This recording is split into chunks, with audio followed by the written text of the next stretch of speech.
জীবনে কষ্ট দেওয়ার মতো মানুষ পেয়েছি, কিন্তু কষ্ট বোঝার মতো মানুষ আজও পেলাম না। সব অপরাধের থেকে বড় অপরাধ হলো কারোর সাথে বিশ্বাসঘাতকতা করা। ঠকেছো বলে কষ্ট পেও না। মনে রাখবে, যেখানে তুমি ঠকেছো সেখানে কিছু শিক্ষাও অর্জন করেছো। কার ভিতরে কেমন মানুষ লুকিয়ে আছে সেটা শুধু সময় বলে দেয়। ছেলে মানে যত কষ্ট দাও, আঘাত দাও, সে কাঁদবে না।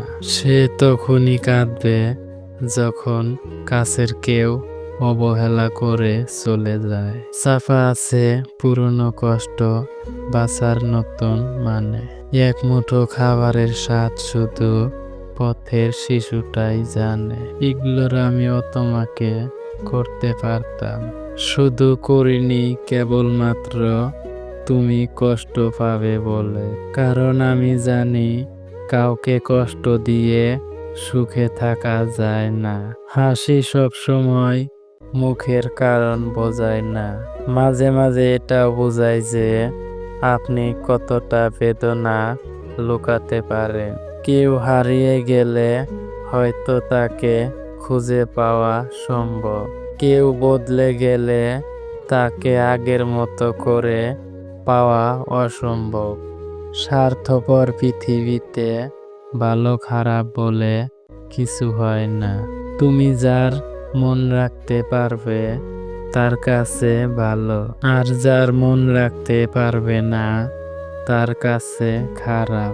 দুঃখ একটাই, আজও মানুষ চিনতে শিখলাম না।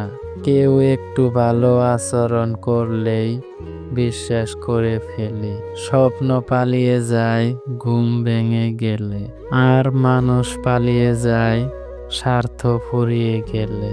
জীবনের প্রথম কাপড়টাও অন্যের হাতে পরতে হয়, এবং শেষ কাপড়টাও পরতে হয় অন্যের হাতে। তাহলে এই পৃথিবীতে মানুষ কিসের এত অহংকার করে? কিছু কিছু পাতা আছে হালকা বাতাসে পড়ে যায়, কিছু কিছু ফুল আছে একটু গরমে শুকিয়ে যায়, আর কিছু মানুষ থাকে যারা একটু অভিমানে বলে যায়।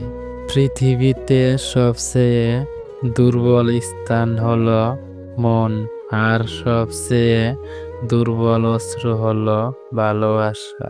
ছোট একটা ভুলের জন্য যে আপনার জীবন থেকে ছেড়ে চলে গেছে, আসলে সে আপনার পাশে থাকার যোগ্য ছিল না।